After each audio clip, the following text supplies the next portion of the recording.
Baik, untuk malam ini kita akan presentasikan kelompok 2 yang berjudul Optimasi Persistem Penyaluran Tenaga Listrik, yang dijelaskan pertama oleh Bang Habibie Aprori. Bab 1 pendahuluan. Sistem tenaga listrik secara umum, sistem tenaga listrik yang dibagi menjadi 3 bagian utama, yaitu pembangkit dan tenaga listrik, penyaluran tenaga listrik, dan distribusi tenaga listrik. Ketiga bagian ini tidak dapat dipisahkan karena merupakan suatu sistem yang kompleks yang bekerja untuk menyalurkan daya dari pusat pembangkit dan pusat-pusat perubahan. Energi listrik yang dihasilkan pusat pembangkit listrik akan disalurkan melalui saluran transmisi, kemudian melalui saluran distribusi akan sampai ke konsumen. Pembangkit listrik atau power plant. Pusat pembangkit listrik merupakan tempat pertama kali energi listrik dibangkitkan atau dihasilkan. Yang kedua, PLTA adalah pembangkit listrik yang mengandalkan energi potensial dan kinetik dari air untuk menghasilkan energi listrik. Ketiga, PLTU merupakan jenis pembangkit yang menggunakan uap panas untuk memutar turbin. Keempat, PLTG merupakan jenis pembangkit yang menggunakan udara panas untuk memutar turbin. Kelima, PLTGU adalah gabungan antara pusat listrik tenaga gas atau PLTG dengan pembangkit listrik tenaga uap, di mana panas dari gas buang dari PLTG digunakan untuk menghasilkan uap yang digunakan sebagai fluida kerja di PLTU. Selanjutnya, Haris Cahyadi. Sistem penyaluran tenaga listrik. Sistem distribusi merupakan bagian dari sistem tenaga listrik. Sistem distribusi ini berguna untuk menyalurkan tenaga listrik dari gardu induk sampai ke konsumen. Pada umumnya terdiri dari beberapa bagian, yaitu gardu induk, jaringan distribusi primer, gardu distribusi, dan jaringan distribusi sekunder. Salah satu masalah yang sering timbul dalam pendistribusian tenaga listrik yaitu jatuh tegangan. Hal ini disebabkan oleh beberapa faktor, yaitu tahanan saluran atau resistansi saluran, alur saluran, faktor daya, serta lokasi pusat beban mempunyai jarak yang jauh dari lokasi gardu induk. Sehingga dalam penyaluran listrik melalui saluran distribusi akan mengalami jatuh tegangan, khususnya pada perumahan Puri Krio. Sepanjang saluran yang dilalui yang penyebabnya kan berkurangnya pasokan energi listrik yang disalurkan ke lokasi pusat beban dan energi listrik yang disalurkan ke konsumen menjadi berkurang. Atau dengan kata lain, energi listrik yang disalurkan ke konsumen tidak sama dengan yang dikirim. Selanjutnya, Kak Indah Carolina.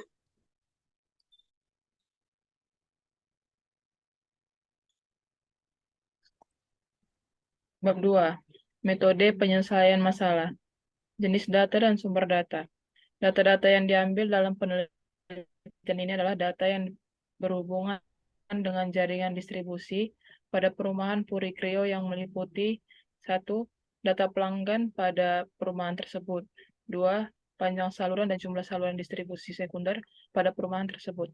3. Besarnya kapasitas dan spesifikasi komponen jaringan distribusi yang terpasang pada perumahan tersebut seperti transformator, pengaman, dan penghantar.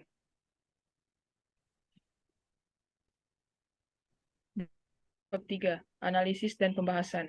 Sistem jaringan distribusi pada perumahan Puri Krio. Distribusi tenaga listrik pada perumahan Puri Krio dilayani dengan 2 buah gardu distribusi, yaitu LBK 0954 dan LBK 0955. Kedua gardu tersebut menggunakan jenis gardu pasangan luar tipe portal dengan kapasitas transformator masing-masing 100 kVA. Jenis saluran distribusi tenaga listrik yang digunakan pada perumahan Puri Krio adalah jenis saluran udara.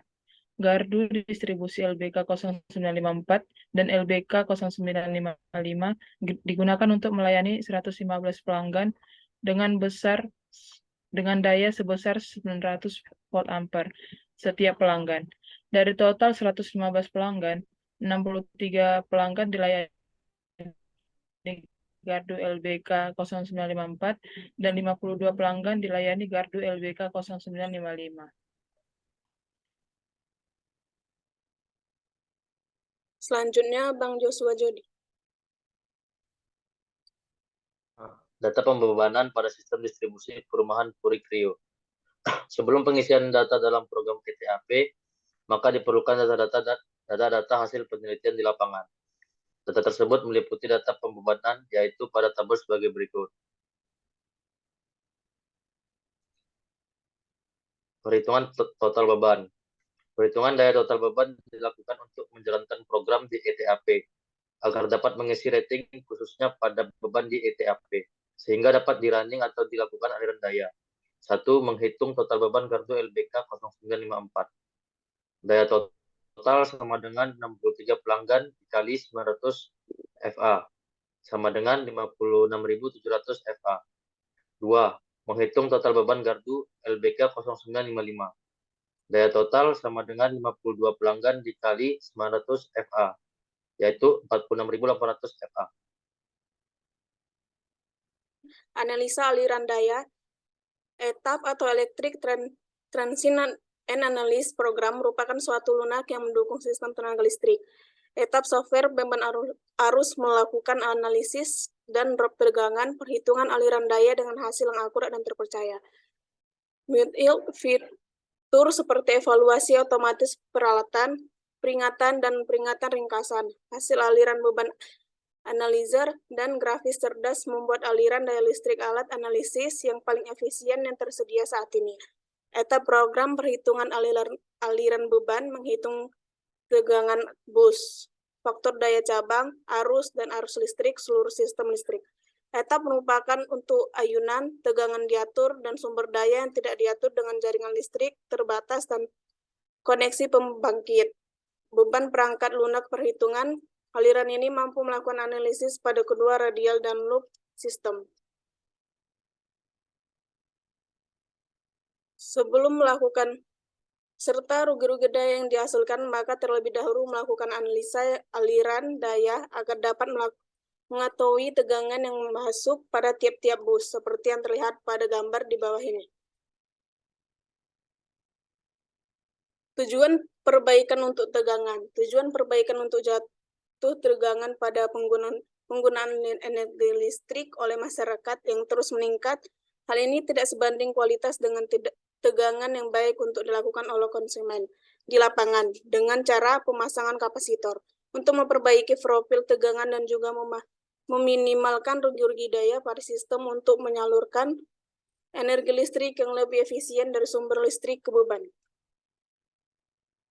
Pemasangan kapasitor. Pemasangan kapasitor dipasang pada bus 2. Pada penelitian ini, tegangan pada bus untuk kondisi normal ditentukan antara 0,95% dan 1,05%. Untuk tegangan di bawah 0,95% dianggap sebagai kondisi under voltage. Setelah di flow dengan pematangan kapasitor pada software etap dapat dilihat pada gambar di bawah ini. Tabel perbandingan. Tabel kondisi drop tegangan seperti yang bisa dilihat.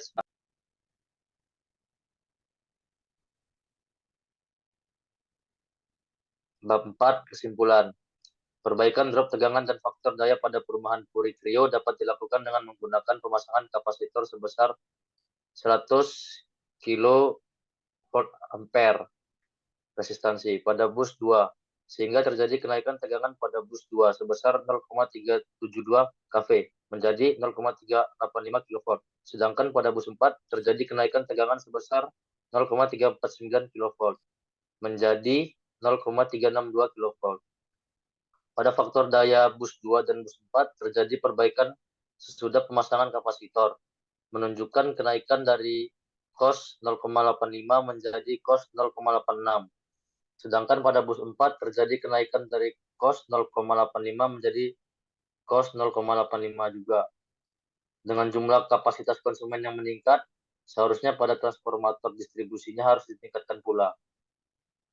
Yang keempat, melakukan rutinitas pengecekan pada jaringan distribusi yang meliputi kualitas daya yang disalurkan guna mencapai penyaluran listrik yang efisien.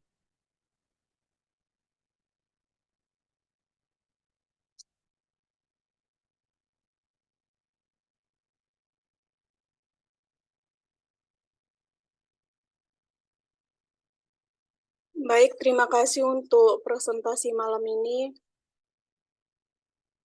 Saya akhiri dengan Assalamualaikum warahmatullahi wabarakatuh. Waalaikumsalam warahmatullahi wabarakatuh.